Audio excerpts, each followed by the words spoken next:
মিথ্যা কথা কিভাবে বলে এই শ্রম সচিবকে দেখে শিখেন আপনারা। আমাদের যে শ্রম মন্ত্রণালয়ের যে শ্রম সচিব তাকে দেখে শিখে, ঠিক আছে? অনেকে তাকে দালাল বলে বিভিন্ন রকম আখ্যা দেয়, ওইটা বলবো না, তার কথাগুলো একটু শুনেন তাহলে বুঝতে পারবেন। আমার মনে হয় যারা আবার একটু হইচই করছেন তাদের আর হইচই থাকবে না, আগে একটু শোনেন। আমরা আপনাদের কথা অর্থ মন্ত্রণালয়ে 24 তারিখ মিটিং করে কি কি পাঠিয়েছি দেখেন।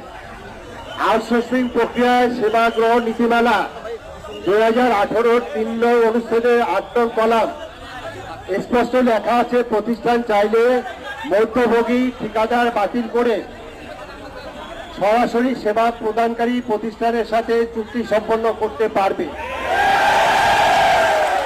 তাই ঠিকাদার প্রথা বাতিল করে প্রতিষ্ঠান প্রদানের মাধ্যমে নিয়োগ প্রদান এবং দৈনিক মজুরি ভিত্তিক কর্মচারীদের ও প্রকল্পে কর্মরতদের আত্মীকরণ করতে হবে। এর বাইরে বাকি আছে না, শুনে তো আপনারা হইচই করছেন। সকল দপ্তর শোনেন, সকল দপ্তর, অধিদপ্তর, পরিদপ্তর ও স্বায়ত্তশাসিত প্রতিষ্ঠানে চাকরিচ্যুতদের পুনর্বহাল ও বকেয়া বেতন পরিশোধ সহ দক্ষ কর্মচারীদেরকে বিনা কারণে চাকরিচ্যুত করা যাবে না। করা যাবে না, জোরে বলেন, করা যাবে।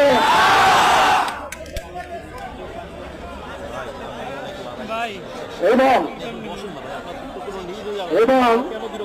ঝুঁকিপূর্ণ কাজের জন্য সেফটি পোশাক দিতে হবে। এই যে 4 হাত দেখালেন যেন এখানে, তাহলে এই যে সেফটির জন্য আপনাকে যা যা দরকার সেই সেফটি ইকুইপমেন্ট দিতে হবে। টেন্ডার যে জটিলতা, এটা বন্ধ করতে হবে। এই যে কথা বললেন আপনাদের নেতা, মাতৃত্বকালীন ছুটি মঞ্জুর, নৈমিত্তিক ছুটি